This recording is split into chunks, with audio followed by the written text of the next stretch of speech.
What can you do with lentils? And what can lentils do for you?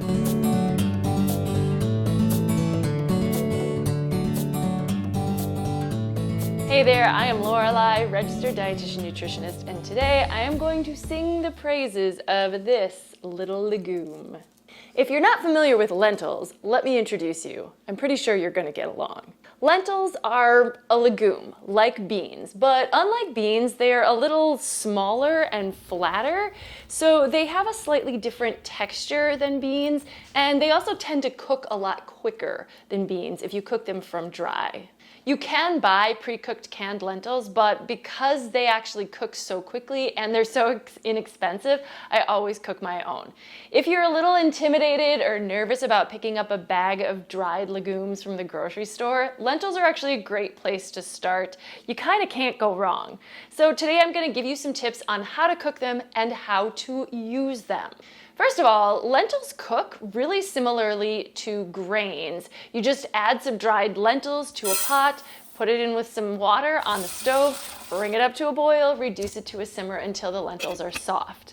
I would say you want to use at least 2 parts water to 1 part lentils, but you can actually add more water if you like, just to make sure that they don't go dry before they cook, and then you can drain any excess water off at the end.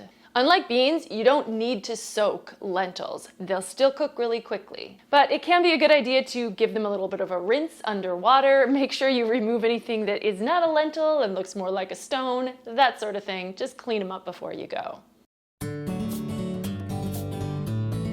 So what do you do with lentils once you've got them? A classic go-to for lentils is to make a big pot of lentil soup. If you've not done this before, I definitely have a recipe video on my channel, so check that out, but there's tons of recipes out there. Lentil soup recipes can be as simple as sauteing some onion and some other vegetables, adding in your lentils and some water, and cooking it until the lentils are done.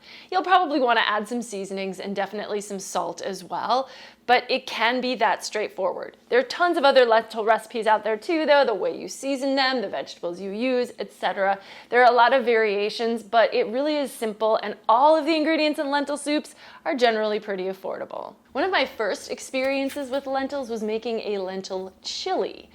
Lentils, because they're so small, actually end up with a similar texture to that of ground meat once they're cooked, plus they take on spices and seasonings really well. Along the same lines, you can make lentil tacos using the lentils to replace what you would usually use for a ground meat or ground beef. You can just cook cooked lentils in with some taco seasoning mix. I actually also really like to mix together cooked lentils with soy chorizo. I like the soy chorizo at Trader Joe's. I think they have it other places as well. But combining those two, the chorizo will season the lentils will bulk up the chorizo. Anyway, I think it makes a great taco filling. Lentils and rice are a pretty standard combo, you know. Saute up some onion, add some seasonings, add your lentils and your rice, yada, yada, yada. You got a full meal. You can use cooked lentils to make a salad. You could definitely put cooked lentils on top of a regular salad, but a lentil salad itself is kind of a thing.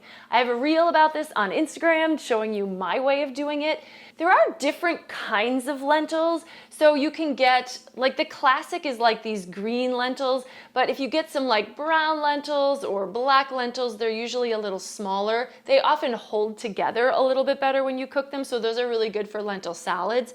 Things like red lentils tend to get really mushy, so those can be good in soups, or there's other varying recipes that call for something that's going to be less held together of your lentil.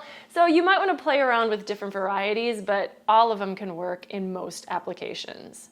I actually have a bunch of recipes on my channel that sort of inadvertently use lentils. For example, when I make stuffed squash, I'll often put lentils in it. When I make veggie burgers, lentils always show up in the mix. So there's a lot of places that you can kind of just put lentils in to add extra fiber and protein. And we'll talk about the nutritional benefits of lentils in just a moment. You can add lentils to your pasta sauce. I've been known to throw cooked lentils into smoothies. And I've actually even heard, although I don't think I've tried this yet, that you can blend up red lentils with water and use that to make a little bit of like a flatbread crepe pancake sort of thing. So lentils are actually pretty versatile. So what can lentils do for you, and why would you want to bother to get to know them? Two main things: fiber and protein. You're gonna get about 16 grams of fiber in 1 cup of cooked lentils and about 18 grams of protein in 1 cup of cooked lentils. So that is a significant amount in something that is so cheap. Let me tell you, a bag of lentils at the grocery store, a 1-pound bag, probably $1.49, is gonna cook up into about 5 to 6 cups of lentils. So a great deal there. Lentils also are a plant-based source of iron. They got your magnesium, they got your potassium, they got a lot of folate. So nutrient-wise, lentils are a really great bang for your buck. Plus, because cooked lentils have all that fiber and the water and the protein, they're super satiating without being terribly high in calories, and they actually have no fat in and of themselves. Yes, you do want to season lentils and flavor them and add other ingredients to them to make them taste really super yummy, but in and of themselves, they're kind of like the perfect nutritional food. Lentils are known as being a great plant-based source of protein, and if you're vegetarian or vegan, you've probably been eating them all along. But even if you do eat meat, because of their nutritional profile, because of their versatility, because of their affordability, I think that lentils are something that everyone should try to incorporate. Hope you learned something about how you might want to use them and why you might want to use them. Once again, I'm Lorelei. I'm a registered dietitian nutritionist. Give this video a thumbs up if you learned something. Subscribe to my channel for more healthy home cooking tips and thoughts from a registered dietitian. Love those lentils!